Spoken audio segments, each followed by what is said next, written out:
Welcome to the Captains at Center Ice podcast.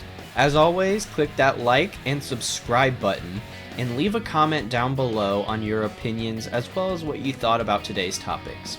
Without further ado, let's bring the captains to center ice.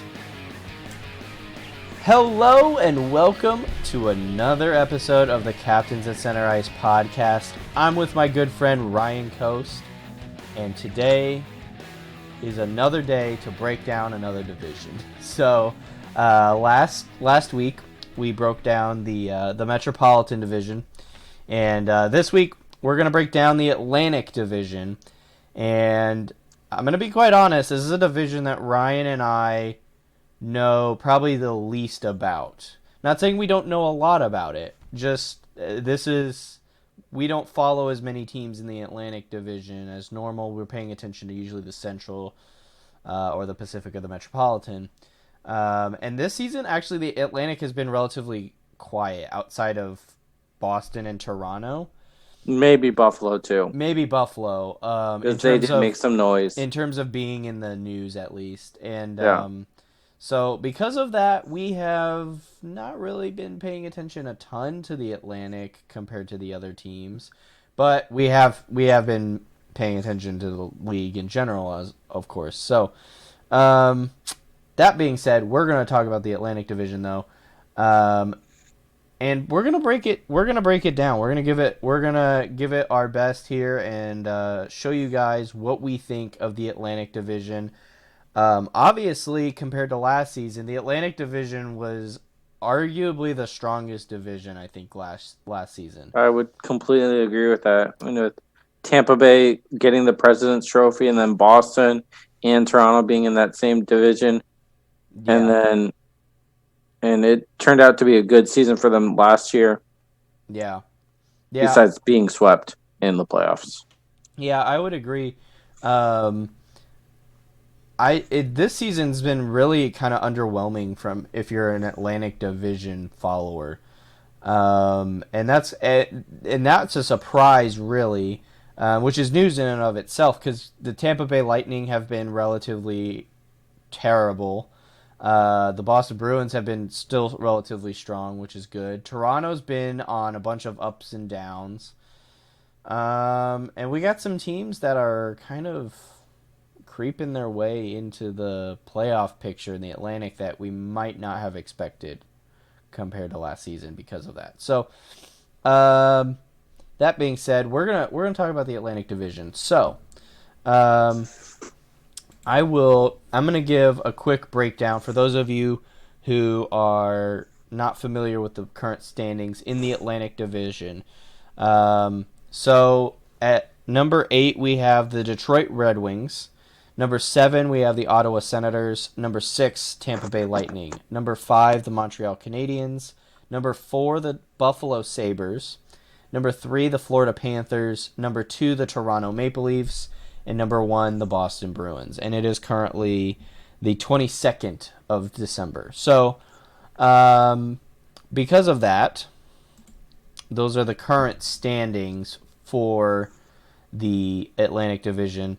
I feel like I should give that to you because we're going to give how we rank these teams and whatnot, and they don't follow exactly with what's being with what's being in the standings. That is so. Yeah, we're gonna hop right into it. So, Ryan, we will start with you, and like last week, we're gonna start from the bottom. We're gonna work our way to the top. We're gonna talk about the current state of the team. What they're doing good, what they're doing bad, and we're going to talk about changes that the team needs to make as well. So, Ryan, let's start with you, and I'm going to pull up your graphic here. So, Ryan, go ahead and start talking about your current. So, in last place, I have Detroit. The good Dylan Larkin and Tyler Bertuzzi. Bertuzzi has been known to be a dirty player, but he's very, very good. And Dylan Larkin's good. He's an assistant captain role, and he's just a great player. The bad, I have defense and goaltending. They just don't have a good spot to fill those roles. And then changes for me, I don't think they've drafted as well as they should have. And I think if they're looking to rebuild, which I think they should, you might look at trading Dylan Larkin and Tyler Bertuzzi. Yeah, so with the Detroit Red Wings, it's interesting because, I mean, I won't say a whole lot because I'll in my breakdown I have some things I want to say about them, but I think they have a relatively young core that they can still build around, Yeah. much kind of like what you said there, and so I think they're an interesting team to pay attention to. Um, I think going into the trade deadline and in the off season, I think they should be an interesting team to pay attention to now with Steve Yzerman behind the helm of the Detroit Red Wings. So, but yeah, that's just my 2 cents. Go based off your comments there, Ryan. Who do you have after Detroit? Detroit, I have. Oh, are we doing just in order and then break it down, or Uh, we can let's go in order. So, um, so so I would have Ottawa next, mm-hmm. then Tampa Bay in sixth, Yep. Montreal in fifth, Buffalo in fourth, Florida in third, Toronto in second, and Boston obviously at number one. Yeah. Um, so all right. So now just go ahead and we'll go based off of. So you've talked about Detroit. Talk about Ottawa. Let's see. What are your thoughts on Ottawa here? What what I thought was a shrewd move for Ottawa was getting some draft picks back for the 2019 draft, so they were able to build that farm system back up because they traded a lot of draft picks to get Matt Duchene in, and then that didn't pan out. And then I think they traded for one more player to try to complete the trifecta line for their first line, and I just it obviously didn't work because it backfired on them, and they had to get rid of Ryan Dzingel and Matt Duchene, so it didn't work out. But they did get draft picks back, and the team overall is just bad. I don't know what to say. Chuck's there, he's good. Yeah. Changes, rebuild. You can't really trade anything because you got nothing to trade Right. that you would want to give up. So you got to rebuild through the drafts. You might look at what the Avalanche did Yeah. and try to build what they did through speed. Yeah. Yeah. I would agree with that. Try and add speed to. I mean, they do have some speed. Like they're not a big team by any stretch of the imagination. So I think that's a good thing. Um, but they definitely have some issues with their team, for sure. There's no doubt about that in my opinion. So, um, what things did you notice that needed to be that were considered bad with the Ottawa Senators? What was? I thought trading for Duchesne was a bad move.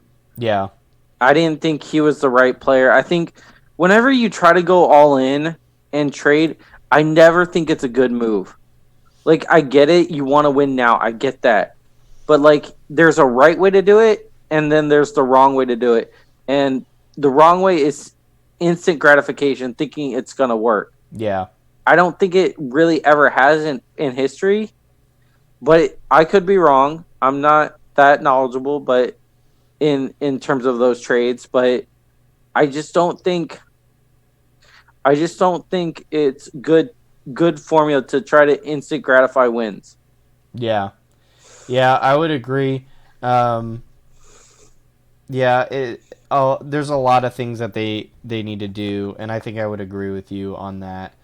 Um, all right, so I think Ottawa is pretty got some obvious things they need to work out. Let's talk about a team that you have here, um, just above them in terms of how they're playing right now, and your breakdown. They're a little bit of an interesting animal in this because they were predicted to be a top contender for a playoff position, and they currently are not. The Tampa Hmm. Bay Lightning. What are your thoughts on the Tampa Bay Lightning right now? I don't know what's going on. Like, I didn't see this coming. Yeah, Um, I would agree. I all their star players are young and at least in their prime of their career. So Yeah, I don't understand what's going wrong. I think maybe a coaching change. If I had to say a change, maybe coaching. yeah, As much as a fire sale it's been in that league for hockey for coaches, it's not been a good profession for them this year. But I still think they probably could use a change. yeah. Um, so yeah, I would agree. I think their coaching. As I like John Cooper, but clearly things are not working out with I mean, him. maybe his philosophy has just gone complacent. You know, like he's been there a long time. It's kind of like what the San Jose Sharks did. You know, it's just complacency. Yeah. Well, and I picture him as an offensive minded coach, and I kind of always have. I don't really picture him as this like defensive minded coach or even an even balanced coach. You know what I mean? Like, Yeah. so I could see that. Um, so yeah, I could totally see a, them letting him go. If you're Tampa Bay, do you let him go at at like towards the end of the season if they don't make the I you playoffs? have to do it now to me if you want to make a playoff run and salvage the season. Like cuz all you have to do is make the season. Right. Make the playoffs. All you have to do is make the playoffs and then no matter what you can do damage. Yeah. Yeah. I.e. the LA Kings. Look at them. Yeah. Um, I think I guess the big question is so if you're Tampa Bay, who are you looking to as a head coach Ooh. to replace? Because right now, I mean, you have a head coach who isn't getting his team to really focus and You do their know, job I would right. look at San Jose's fired coach. I know he did a lot of good things for them, and I think he would be a good option. DeBoer, Yeah, yeah, Pete DeBoer. yeah, That could be a good fit. I could see that. Um, and maybe just maybe he would put um, a little bit of fire, fire defensively in the team. yeah. Um, And it's not like they have a bad roster. They have a really good, talented roster, in defense and in offense. So it's right, just, and this is why I had them so low on the totem pole is just because they're underachieving. right, Like you could make an argument that they should be in last because with the talent that they have, they're underachieving. right, right, It's not like they're in a position where Detroit where they knew they were going to be bad or Ottawa where they knew they were going to be bad. right. Tampa Bay had playoff aspirations, Stanley Cup aspirations, and it's blown up in their faces. And for the good thing, I have offense, but even then, they're not they're not doing anything with it. Right. And then Yeah. the bad, I have contracts restrict what they really can do. Yeah. I would agree.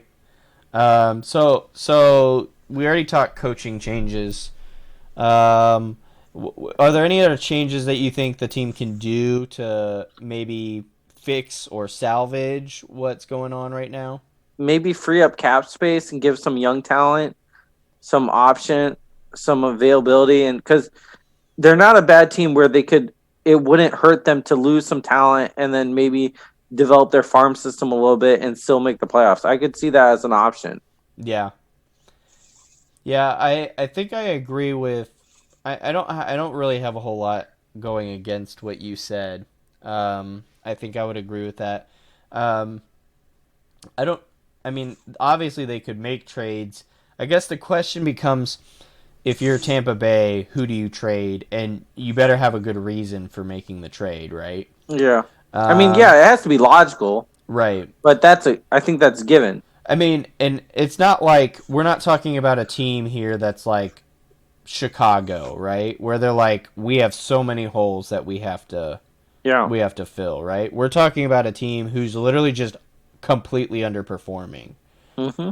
and they're pretty much stacked from top to bottom. Yeah. So I guess you're kind of like, well, what do we do in that situation? So, um, but yeah, I mean, I could see them making trades. If the coach isn't on, if John Cooper isn't on the hot seat, then the GM needs to go Yeah, because like you're not seeing what everyone else is seeing. yeah, yeah, I would agree. Um, maybe Peter Laviolette, because I feel like Peter Laviolette, if he doesn't do anything substantial this year, I feel like he could get let go from Nashville. So maybe you go for someone like a Peter Laviolette. Yeah, but Nashville's still in a playoff picture, so I don't see them giving up on Laviolette, Yeah, I guess that's even though fair. he's had a big window to make it happen, and it hasn't happened for him. Yeah, I guess that's fair. Um, I definitely wouldn't go for any of the coaches outside of maybe a Pete DeBoer. Like Yeah, really, all the other coaches are kind of in some trouble yeah, and causing some PR issues for themselves, and I think they would be PR and nightmares for NHL teams. in general. Right, right. So, um, but yeah, no, I think I agree with everything you said. Um, this is interesting that you have this team above Tampa Bay, moving on to another team that's um, really doesn't like Tampa Bay in years past. And that's the Montreal Canadiens. What do you have on the Montreal Canadiens? What are you seeing so far this season from So them? what I'm seeing is shockingly surprising good play. Like I didn't expect them to be good, and for them to be in the playoff hunt and playoff picture, I am really pleased to see it happen because I think whenever you have an original six team in the playoffs and the picture, it's a good thing for the hockey in general. Yeah, I would agree. But good goaltending. Carey Price is a stud. Like I would take him on my team, no questions asked. Even if we do have Gruber and Franco, like who are really good right now for us, but I would take him in a heartbeat because with the defense that the Avalanche have, it would be a no brainer.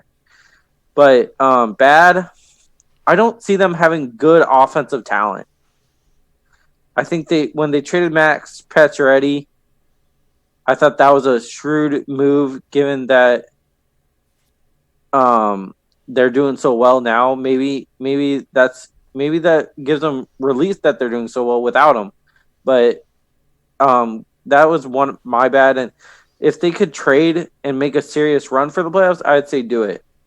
Yeah, yeah, I could see that. I think I almost prefer. I'm glad they got rid of Max Pacioretty. Not because I don't like Max Pacioretty, um, but more along the lines of because I just feel like he had so much weight on his shoulders there to like carry the team offensively, and I don't see him as that type of player. He's not. And he's not physical enough for their system either. I don't know. I thought he was. I think he's a little bit of an overrated player. He's a good player. Don't get me wrong, but You know, um, I don't know. That's my thoughts on the Max Pacioretty thing. But everything else has been kind of interesting. I'm not sure I agree so much with the PK Subban and the Shea Weber trade that they made yeah, a that while was back.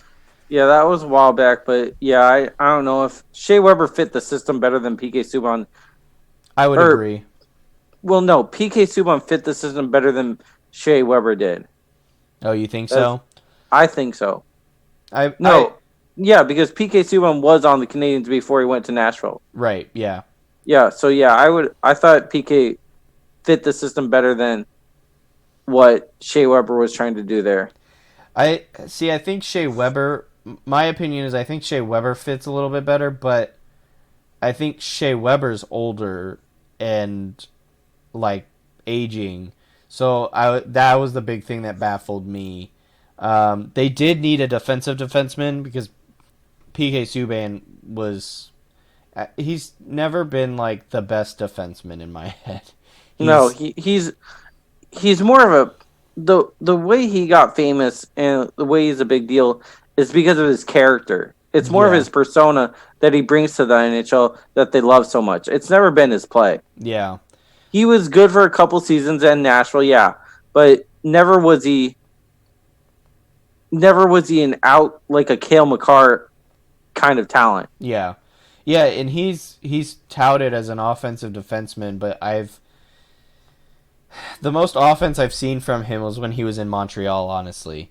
Yeah. Um, and so I don't know. I almost feel like I don't know. It's a I don't want to get too much into that, but my point in bringing that up is it's more of a question on management for me, um, because clearly they're struggling to figure out what their team build is, what their team identity is. And they changed coaches at one point too, so now they have the former Boston Bruins coach who won a Stanley Cup with Boston. That was completely stacked and loaded. Um, and I'm trying to remember his name. I'm blanking on his name. I can picture him right now. Um, but Claude Julien, that's who it is. Mm-hmm. Um, they hired Claude Julien. He's a defensive coach. They had some major defensive problems back when they hired him, and I'm not sure he's really fixed that. So if you're Montreal, I think you're looking at management and you're looking at coach. Um, obviously your talent is meh, but Well, I would I would say you're being a little harsh on the Canadians maybe I am, and that's because possible. they're a playoff team right now, and no one would have thought that given how they played last year. Yeah, but yeah, I mean they're a playoff team, but I don't think anyone's looking at them as an actual threat in the first round. Oh no, no, I'm not saying that, but I'm saying they're making considerable strides to what they did compared to the last season. So do you think that's because of how well they are playing at the moment, or do you think that's with how weak the Atlantic feels right now? That's a good question. Let me. Because I think it's. I want to say it's more of Montreal's play from what I've seen that I've been more impressed with than it's been more of the Atlantic being weak. okay, I see. I think, in my opinion, But given Tampa Bay's struggles and Tampa Bay struggles and everything, like I could see where you're coming from for sure. But I still think Montreal has made some considerable improvements. yeah, I'm not. Let me phrase it this way. I think that Montreal's improvements are noted. I don't think like it's like you said. If Toronto, not Toronto, I'm sorry, Tampa. If Tampa was playing Oh, if Tampa was strong, playing where they should be, Montreal would have no shot at the playoffs. right, I'm not gonna. right. So, and I mean, there are people who would argue with me. Well, why are you playing the woulda, shoulda, coulda game? And I'm not. I'm not. I don't want to play that game for the fact of well, it could be this, but it's more along the lines of it's helping me. I use it right now to analyze if it's actually a Montreal issue, like a struggle that Montreal's going through, or like good play that they're going through, I should say, or if it's a struggle for the division right now, just because with teams not being as hot as they were last season. Um, so I don't know. In my opinion, I think I I give them a little less credit than probably what you're giving them. Mostly because if you had Tampa Bay playing hotter than what they are, they would be a playoff spot and Montreal wouldn't. Like that's my personal opinion. Um, so I don't know. Um, I'll talk about that a little bit later in when I break down how I have them set up. Let's move on though to another team that I think is surprising people. They got really hot at the beginning of last Yes. season, And then and they kind of continued that play in the first few weeks of the season, and yeah, that's the Buffalo Sabres. yeah, So I can go on and start it off with like their defense and goaltending is what's keeping them where they are. yeah, It's not their offense. Yes, Jack Eichel is a stud and he's killing it for them. But defense and goaltending is where they make their bones.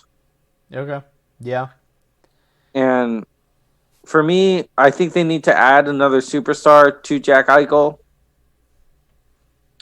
And then they need to fix the internal issue of Rasmus and Ristolin. I don't know why he wants out. They're doing so well, but he wants out. I don't get why, but he does. yeah, And if they don't buy in, trade them. Get something worth back. yeah, You don't want that kind of cancer in your locker room and affecting other players. yeah. I would agree with that. Um, so in your opinion, what are is that the only change that you think needs to happen outside of adding another scorer with Jack Eichel? Outside of adding another scorer and fixing the Rasmus Ristolin issue, I don't really have that many changes. Um, yeah, I really don't have anything that they could change. They're doing everything pretty well in a balanced manner. Right. Yeah, I think the biggest story obviously is Jack Eichel, stepping into his own a little bit more every season. I think he he's definitely a fun guy to watch. Um, yeah, I'll break down them a little bit more, but I would agree with your analysis. Um, so I mean, Carter Hutton's clearly their starting goalie or whatever, and he's playing pretty well.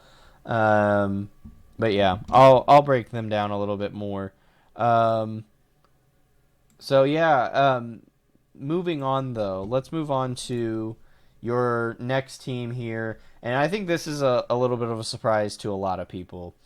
Yeah. Um, so Well, it's a surprise to me. I didn't see them at the beginning of the season being this good, yeah, but they are, and it shows coaching can make a difference whether you like it or not. If you don't think it does, it definitely does. right, And it's the Florida Panthers. They made a gamble. They didn't take. I don't think I. It's rude to say it's a gamble on Quinville, but because he's such a good coach, so I don't want to say it's a gamble. They made the right choice in picking him as the next coach, and I don't know what the word would be. They made a slam dunk, I guess, in getting Quinville, and then they got um the awesome goaltender from Burakovsky from Bobrovsky from Columbus. Bobrovsky, not Burakovsky.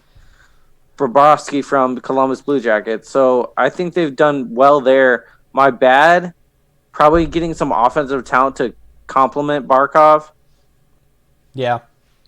and then changes, trade for some pieces that would help Barkov. Yeah. Like, I know it's a rental, but you could get Tyson Berry probably. Yeah. If you offer the right, you could probably get Zuccarello from the Wild. Well, I think he signed a 3-year contract, so Yeah, you could. He did, but like, just pick up the 2.5 years in a trade is what you're in a saying. trade. In a Gotcha. trade, because like the Wild aren't doing anything. Yes, they've made a comeback to the standings a little bit, but they're not making the playoffs. Yeah, they're not. If they want to be real with themselves, they're not making the playoffs. No, they are not making the playoffs, and I, I mean, I think I pretty much agree with your analysis there.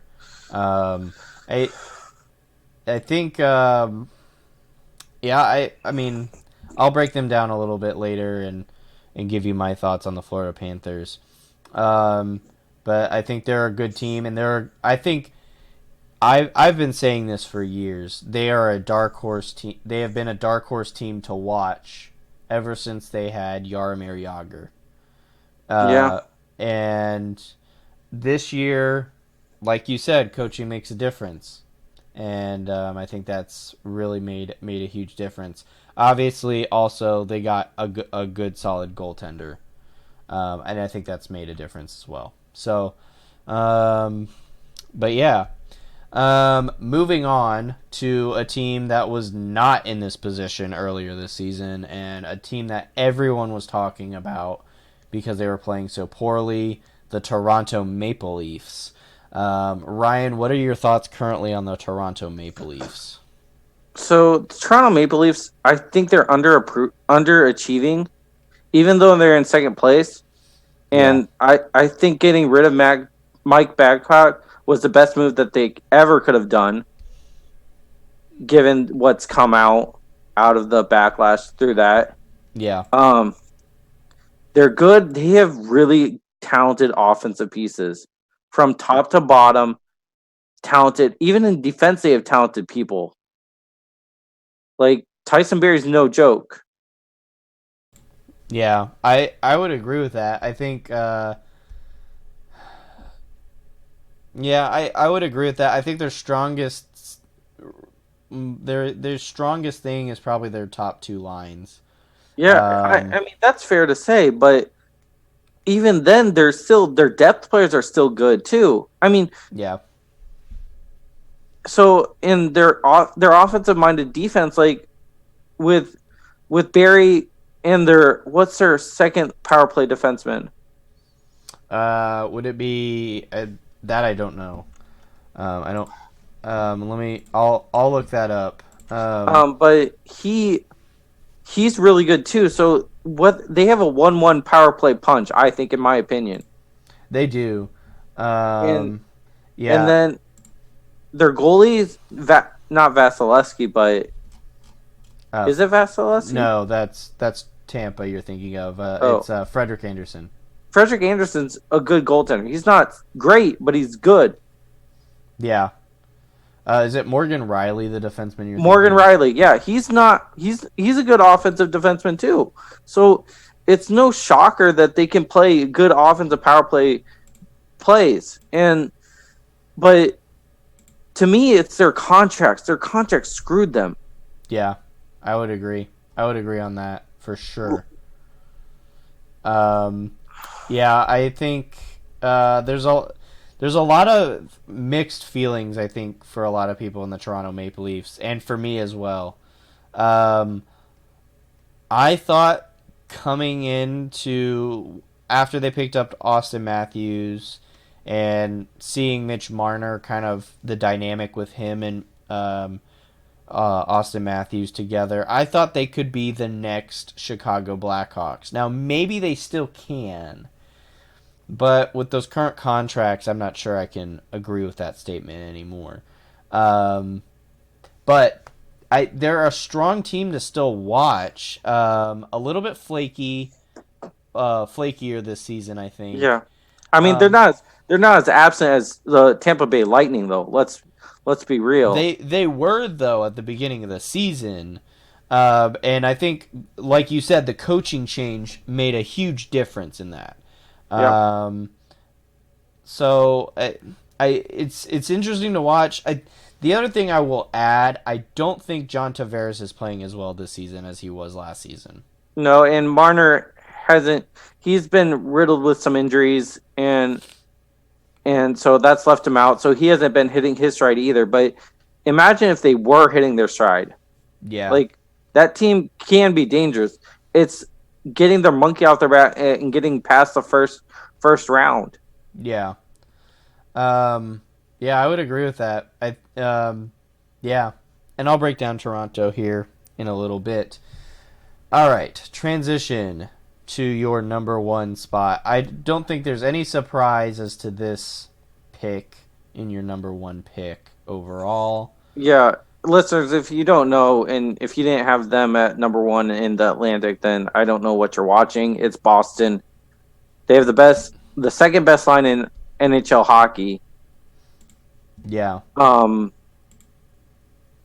but and their goaltending is a 1-1 punch. Tukarask and Halat are both starting goaltenders for anyone yeah, in the NHL league. yeah, And but what they do struggle with, and you brought this up to me, was they struggle with their depth players. They don't get depth scoring, and that hasn't proved to be an issue yet, but it might be in the playoffs.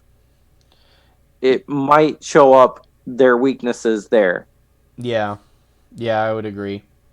Changes. I would contact Wild. They're not making the playoffs. Get Zuccarello. He should be on the block if the Wild are smart. Yeah, because I mean, even though And Zuccarello's old, he can give. He's a good playmaker still. yeah, he can give you maybe second line 6 minutes or even third line minutes. Yeah, and imagine him on a power play. I mean, Yeah. he's no I Patrick mean Kane, but I mean the he's Penguins had Phil Kessel on the power play, but he was a third liner. Like that's what Zuccarello's role could be. yeah. And I mean, if you think about it, like having a solid playmaker on your team can make a power play so successful.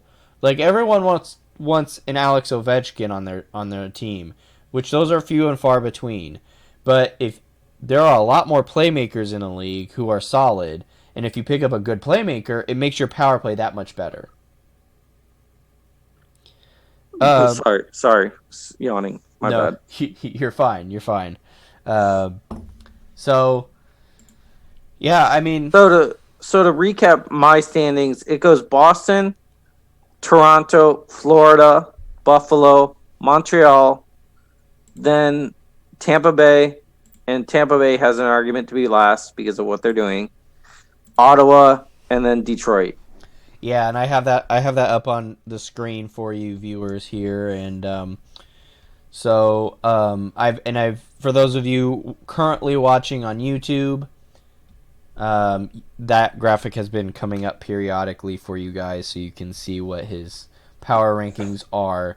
Um, so yeah, I mean, this list, I don't think anyone can really argue with this list. Um, I could see some differentiation with Tampa Bay being so low and having Buffalo so high and Florida maybe higher than what they should be, but I think it's a fair estimate of what it should look like. yeah, I would agree. I think me and you had a little bit more argument between the Metropolitan Division, which we did last week. Even though our lists weren't that different, but still, we were like, you could make an argument for this team being here. You could make an argument for that team being there. I think with this, it's a little less. I think it's a little bit more cut and dry, is how I'll phrase it. I think just there's enough clear differentiation between top teams, bubble teams, and bad teams in this division. Um, so I I don't know. That's my opinion. Would you agree with that assessment, Ryan? What was the assessment? Sorry, I had to answer a work message. Um, that in this current listing that we did compared to last podcast and breaking down the Metropolitan Division, just that the Atlantic Division's a little bit more cut and dry. Yeah, I would agree. I don't think, like, me and you were arguing, like, well, More, you could make an argument for this team in the Metropolitan Division yeah, being fourth higher. through six was a bit of a doozy for us back and forth in the Yeah. Metropolitan than it was here in the Atlantic. Yeah, I would definitely agree with that statement. Because I just felt like me and you were definitely going back and forth. We're going, well, I was like, oh, I think the Rangers could be higher, and you were like, well, no, I think Pittsburgh, and we were just going back and forth on those. Yeah. So, I don't know. That's viewers. Let us know what you think, because maybe you think that it's a little less cut and dry than what we're making it out to be. So let us know on that, because there's a possibility that maybe we're not seeing something that you guys are. So yeah. That being said, Ryan, is there anything you want to add before we move on here? Or Not. I mean, let's just go into your reasons behind your rankings. okay, and viewers, I'm leaving that up on the screen just so you guys can currently see it. I will transition to mine here in a second. So current NHL rankings for me are coming up right now.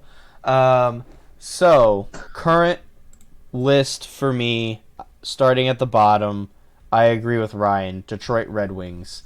They've been an absolute struggle as of late. And actually over the last couple of seasons, ever since they basically got rid of Pavel Datsyuk.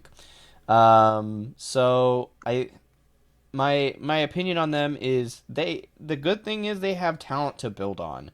Yeah. I really don't think they have, and it's young talent too. It's not like Mm-hmm. Not the there's Blackhawks where it's old talent that they can build on. right. I don't think Dylan Larkin's that um awful of a player. I Don't think he's really good. I think he's really good. Yeah, I don't know if he knows his role exactly on the team, and I think they're trying to force him into a role that maybe he's not built for. I'm not quite sure what his role should be. I haven't watched him enough to give an analysis on that, but I almost feel like he should have a more specific role, and I think they're giving him too much to do, as the leader of the team. I almost feel like if they could get enough talent to put him on a second line, that would be outstanding. Yeah, I think he'd thrive in that kind of role where he's not asked to provide the scoring and points for the Right, team. right. I think He they're can just play his game. right. I almost feel like they're forcing him to be that Jonathan Taves mixed with a Patrick Kane, and I don't think you can do that. I Yeah. don't. It's not possible. Um, so that's my opinion on the Detroit Red Wings, the good things that are currently going on. Now to the bad. So to start, their offensive performance is actually kind of trash. It's actually quite terrible right now. Um, Yeah, their leading goal scorer is Tyler Bertuzzi with only 13 goals. It's not a lot to to count. go off of, yeah. Yeah. I mean, yeah, you could probably pinpoint other teams that are doing worse, but I'm not here to argue which team is doing worse. They're at the bottom of the standings for a reason in the Yep. Atlantic Division. So their offensive And the performance, overall league, for that matter. right. So offensive performance terrible, defensive performance is terrible, and the question mark on the goalie, in my opinion. They've relied on Jimmy Howard for so long, and I think they've struggled to find a good goalie that is their, like, Carey Price or Henrik Lundqvist or et cetera, et cetera. I don't think they have that. Changes in the Detroit Red Wings. We mentioned this earlier, but I think they need another elite goal scorer. Someone who they can pair up with Dylan Larkin and kind of give that extra oomph so that Dylan Larkin doesn't have to have all the weight of goal scoring on his shoulders.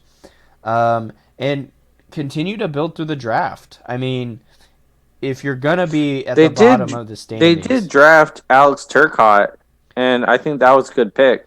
Yeah, I think that was a good pick as well. And I really don't have an issue with that pick at all. He's doing well at Wisconsin. Right. And I guess the good thing is that he's a good pick, and he'll be coming out of college at some point. Oh, no, not Alex Turcotte. Let me see. Oh, that's right. Turcotte went to the Kings, didn't he? Moritz Seider. They needed a defenseman. Yeah. He was the second defenseman that was available in the draft besides Bowen Byram. So I agree with the pick. Yeah, I think the pick is strong. They need more offense, and I think that's something they need to shoot for. The Sabres got Dylan Cousins. Oof, that's a good pick. So yeah, that's my current opinion of the Detroit Red Wings. Question mark on coaching. I'm not gonna say I don't think Blashill should be fired, but I think you got to give him a chance to see where the rebuild goes. I think this is more on the GM and what isn't it Yzerman? Well, now it is. He's only been there for like a year. Let's see what Yzerman does first. Yeah. And then look at coaching, because you got to build a team first to look at coaching to see what you really have in a coach. Yeah, I would agree. I don't think that I think he'll do a great job. I mean, the moment he kind of stepped away from Detroit and went to Tampa went only uphill, and Detroit went downhill. Yeah. So, yeah, that's a whole nother issue that I will not get into. But I overall think it's I think they have some things that good things that are going to come out of Detroit. It's just going to take time. That's their big thing, is time. Time is not on their side right now. They have to wait. So I'm going to move on to my number 7 pick here. And we've kind of beaten this horse dead, but it's the Ottawa Senators. I do think they have some good things, though. They have a couple strong players that really stick out to me. And you could potentially trade these players, too, to get some more depth into your lineup. Anthony Duclair and John Gabriel Pageau. I think they are outstanding players that could fit somewhere else. I think John Gabriel Pageau, everyone wants a strong goal scorer. Anthony Duclair, probably like a third or a fourth line player on a strong team. But I think in the right system, he could be a good help. So I definitely think that he is those are two good things out of them, the Ottawa Senators. Bad, obviously, won't talk too much about this. Offensive performance is terrible. Defensive performance is terrible. Goaltending, terrible. Brady Tkachuk should get an honorable mention, though. I will also add Brady Tkachuk in there. I don't think they're going to trade him, but he is definitely a strong player. That is in the good section there for sure. Changes. They need more elite goal scorers. and they need more depth scoring out of them too. They need to continue to draft. They've been quite terrible in the draft, in my opinion. Coaching change and management change in general. And they need a new goalie. So basically, just change the whole team. Did they get rid of the GM that traded for Duchesne and Dzingel, I don't know. I or is really he don't. still in charge? I feel like he's still in charge. Okay, that's bad. Ottawa's really kept their team together for the longest time. Tampa Bay, I'm not going to hound on this too much, is my next pick. So, in my opinion, their only good thing is their goaltending.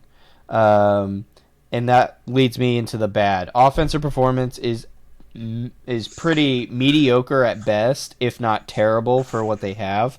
And defensive performance has been lackluster. I never really thought that Tampa's defense is the strongest in the league. Even when they went to the Stanley Cup final, their defense was pretty terrible. But it's a bend don't break defense. Like, you could win with that defense. You could, but you definitely need the offense to supplement that. So yeah, I agree on that. So I'm not saying that the defensive performance this season has been pretty terrible. For a playoff standards, it's not going to really cut it if they continue to play the way they are. Changes, offensive and defensive consistency, I think, is the biggest thing.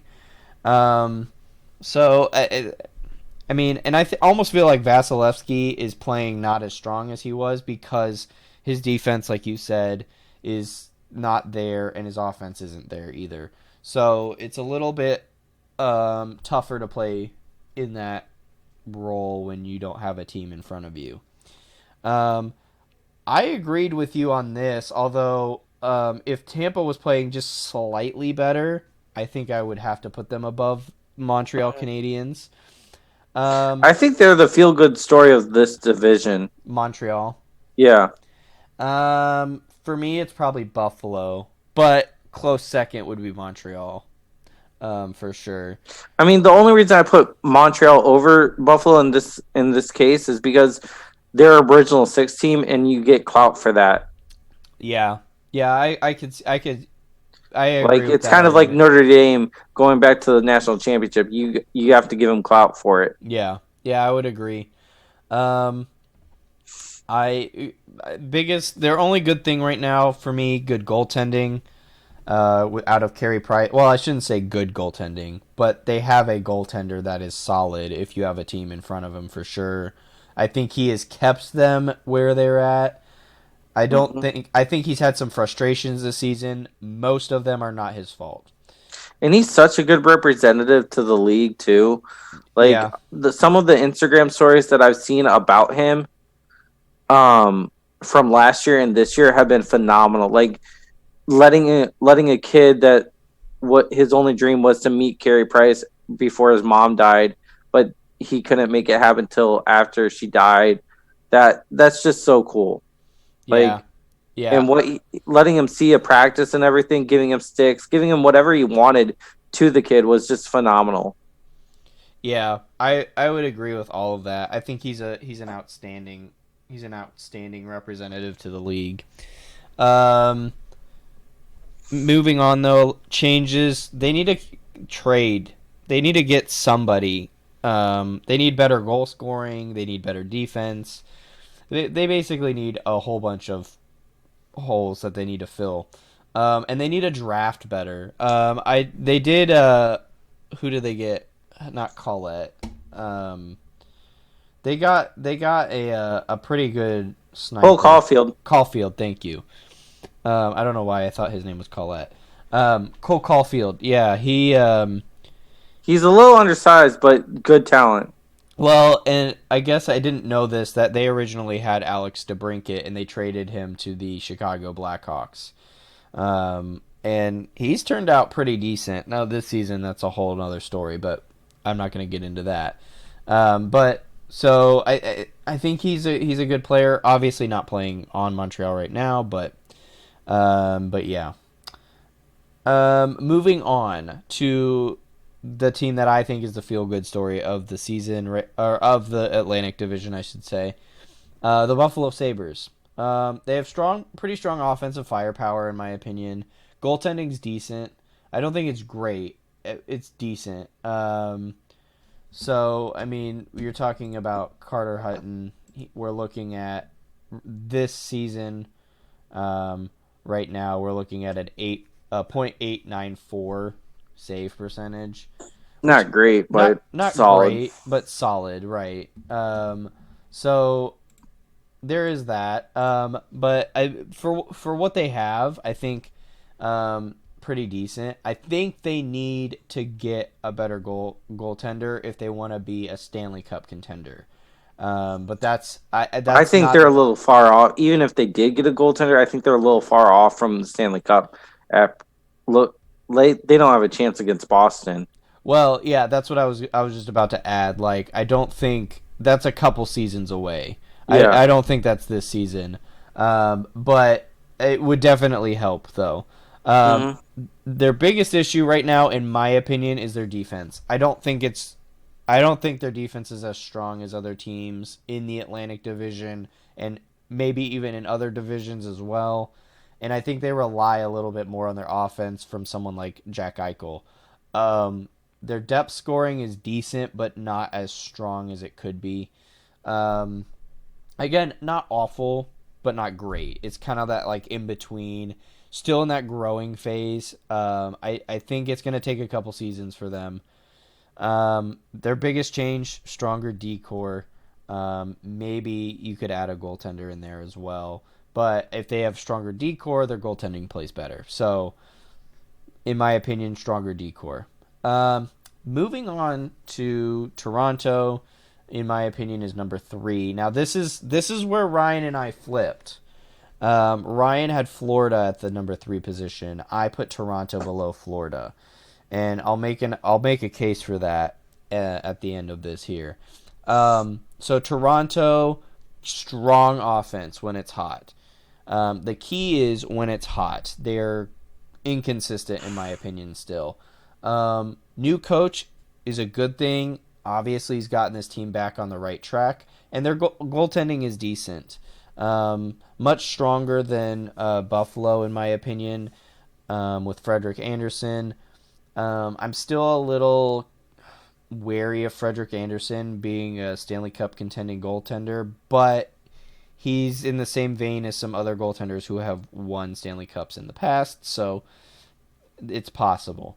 Um, the bad defense is relatively weak compared to other teams, and they rely so much on their offense. Although lately their defense has been playing better, but it's not consistent enough, in my opinion, for me to be like that's a strong defense.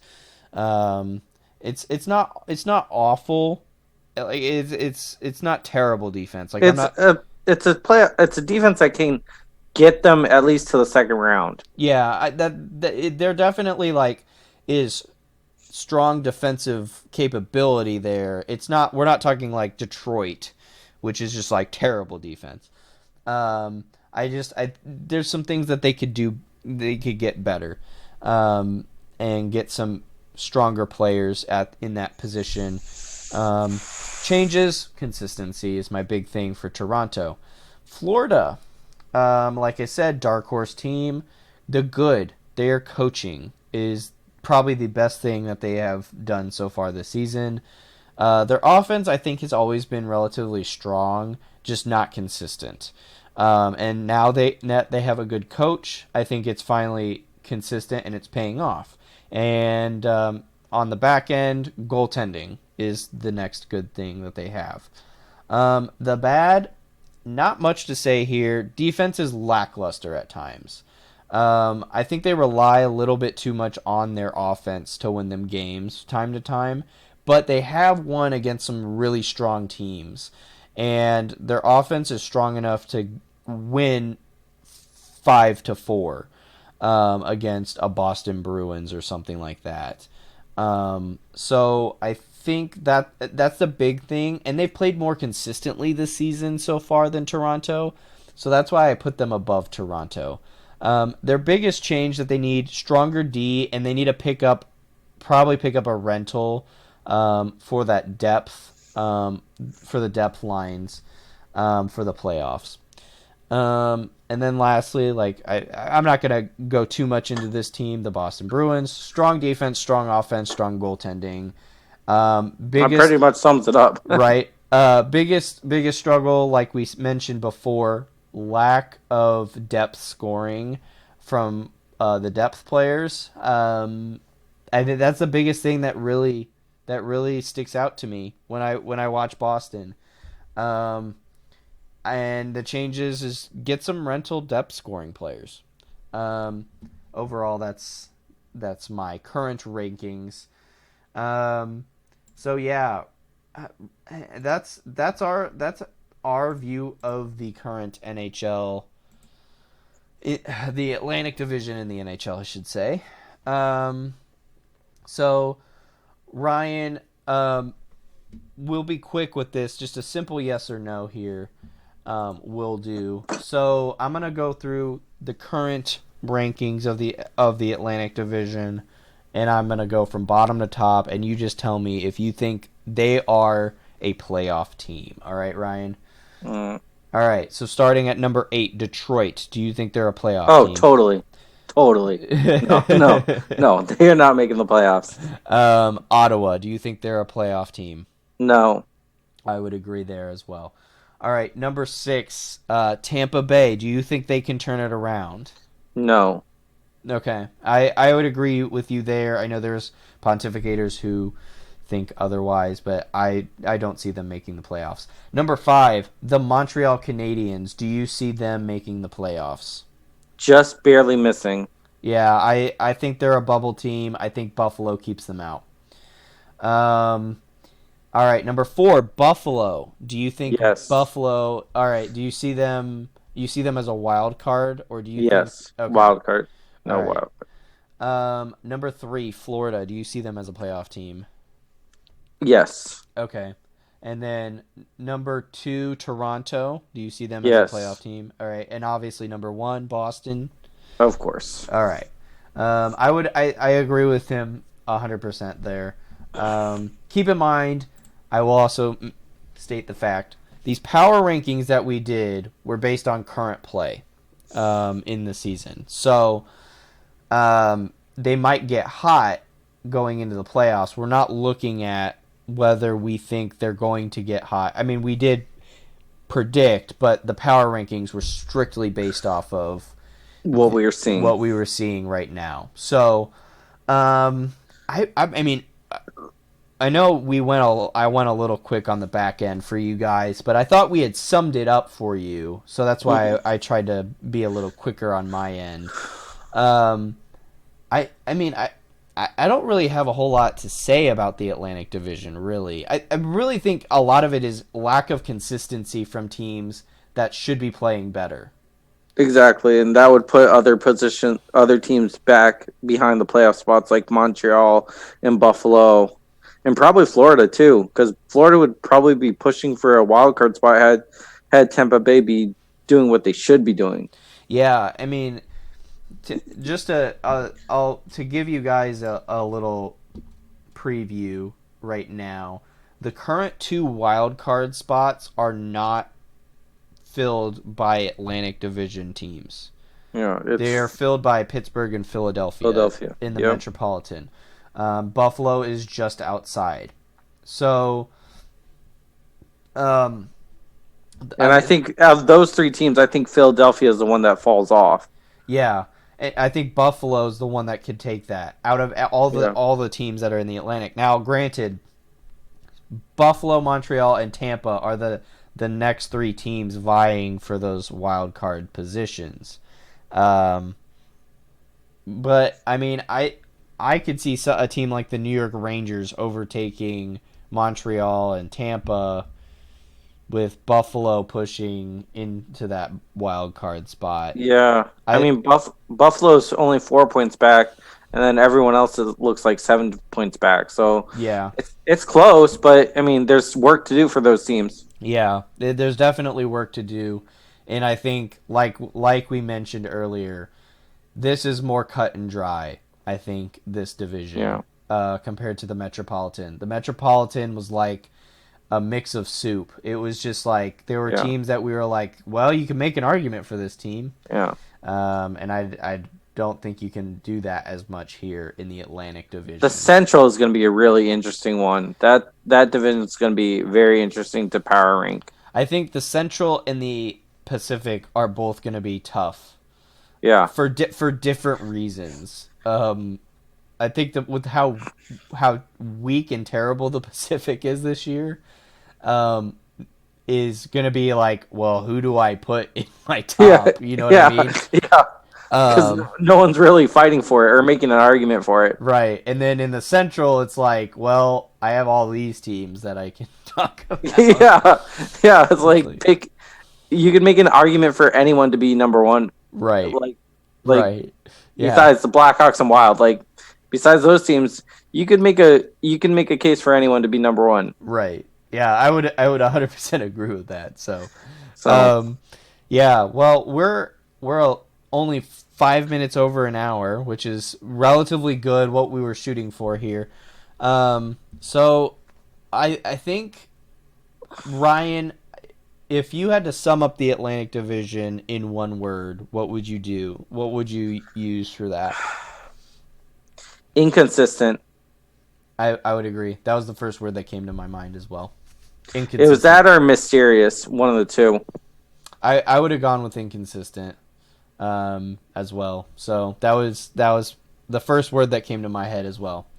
Um, that being said, we will stop talking about the Atlantic Division because we have broken it down for you.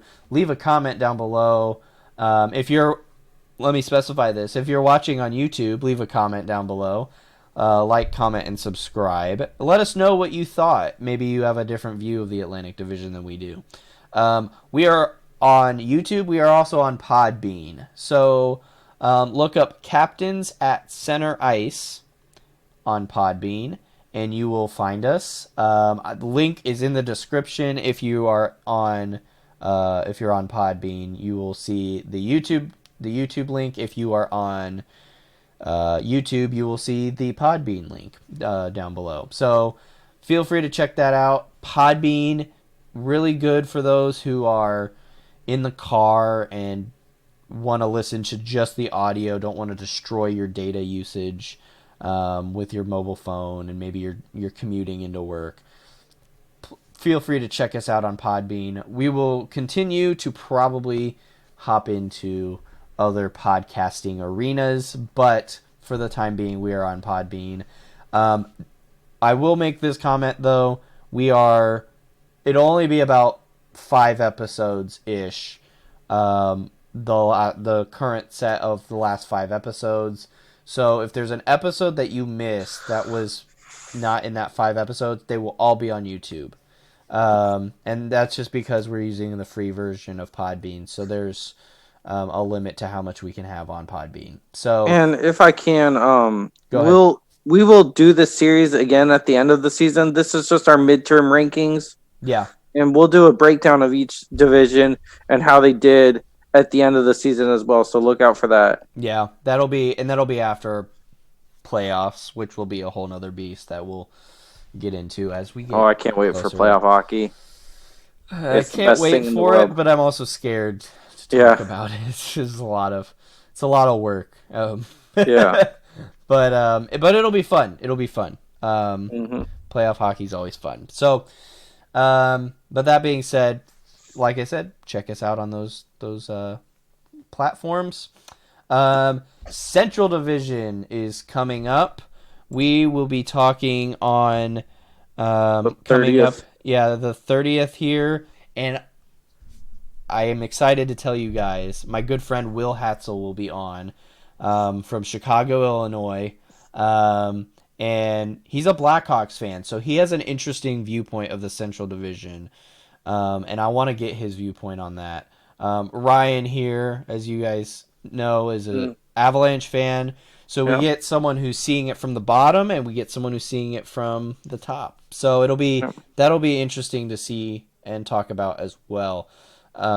So stay tuned for that. Will Hatzel, good friend of mine. I've been on his radio show a few times, and I will let you guys. I will link you guys to him when that time comes in that podcast. But for now, thank you guys for listening. Like I said, check us out on PodBean if you haven't. Check us out on YouTube if you haven't. Just look up Captains at Center Ice on YouTube.